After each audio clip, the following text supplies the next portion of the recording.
Shaxsiy ma'lumotlarimiz qanchalik himoyalangan yoki xakerlar xohlagan paytida fuqarolar haqida osonlikcha axborot olishi mumkinmi? Bu kabi savollar oxirgi vaqtlarda ko'pchilikni o'ylantirib qo'ydi. Sababi esa bir emas, bir necha marotaba shaxsiy ma'lumotlar tarqalgani haqida xabarlar chiqqani. Startapper Ozodbek O'lmasov Twitter tarmog'ida noma'lum xaker O'zbekiston kiberxavfsizlik markazining ichki tizimlariga kirib, 100 nafar xodimning shaxsiy ma'lumotlarini ochiq tarmoqqa sizdirgani haqida post joyladi. Shu xabar qisqa vaqt ichida keng rezonans uyg'otib, raqamli xavfsizlik va shaxsiy ma'lumotlar daxlsizligi borasidagi xavotirlarni yana bir bor kun tartibiga chiqardi. Tarmoqda e'lon qilingan ekran tasviriga ko'ra, xakerning qo'lida nafaqat kiberxavfsizlik xodimlariga oid ma'lumotlar, balki davlat xavfsizlik xizmati xodimlarining ham shaxsiy ma'lumotlari mavjud. U ushbu ma'lumotlarni tarqatmaslik evaziga 200 ming AQSh dollari talab qilayotganini aytgan. Kiberxavfsizlik markazi mazkur holat yuzasidan rasmiy munosabat bildirib, ijtimoiy tarmoqlarda tarqalgan xabarlar haqiqatga mos emasligini ma'lum qildi. Ularning ta'kidlashicha, dastlabki o'rganishlar natijasida markazning ichki axborot tizimlariga ruxsatsiz kirish amalga oshirilmagani aniqlangan. Shuningdek, xodimlarga oid shaxsiy ma'lumotlar sizdirilgani haqidagi da'volar ham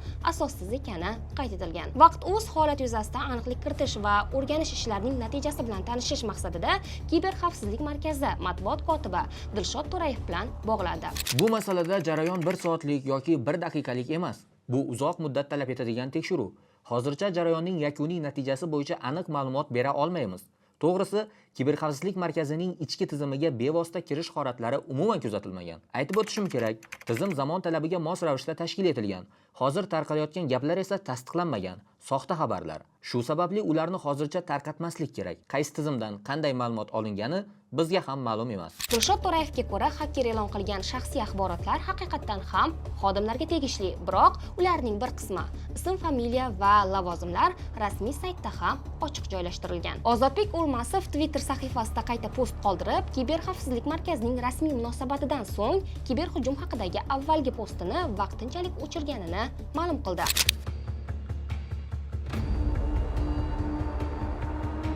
Jurnalist Ilyos Safarov navbatdagi hujumga munosabat bildirib, Telegram kanalida post qoldirdi.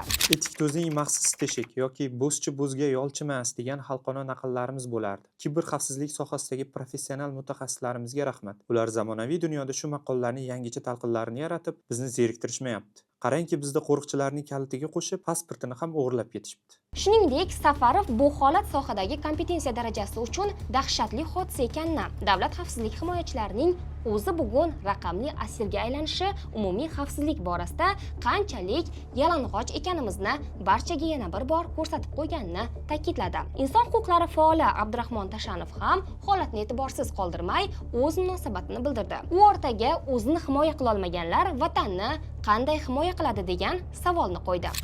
O'tgan kuni Telegram kanalimda men huquqni muhofaza qilish organlari xodimlari deb taxmin qilgan anonim shaxslar meni o'zlaricha xoin deb e'lon qilishib, ommani davlatga ishonchsizlik uyg'otishda ayblashgan. Shuningdek, o'zlarini vatanparvar hisoblab, yurt boshiga yov kelsa qalqon bo'lishlarini ta'kidlashgan. Xakerlar e'lon qilgan ma'lumotlarda xodimlarning ism, familiyasi, kompaniyadagi lavozimi hamda pasport raqamlari mavjud ekan. Terrorchilar kabi xakerlar pul talab qilishmoqda. G'amxo'rlarimiz vaziyatdan qanday chiqadi, bilmayman.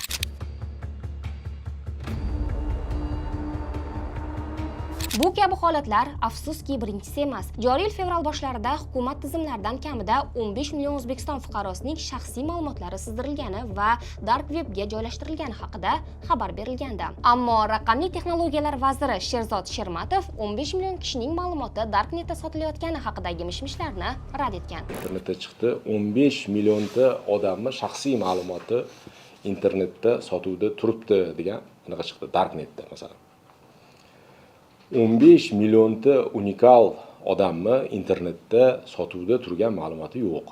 Uning ma'lum qilishicha, 2026-yilning 27-30 yanvar kunlari 3 ta davlat idorasining axborot tizimlariga kiberhujum uyushtirilgan. Ilk natijalarga ko'ra 15 million emas, balki 60 mingga yaqin fuqarolar ma'lumotlari tarqalgani aniqlangan. Oradan 15 kun o'tar o'tmas, endi Mobi.uz mijozlari ham kiberhujum nishoniga aylangandi. Mijozlarning shaxsiy ma'lumotlari va rasmlari, shuningdek, qariyb 3000 nafar xodimga oid ma'lumotlar dark webga sizdirilgani aytilgandi.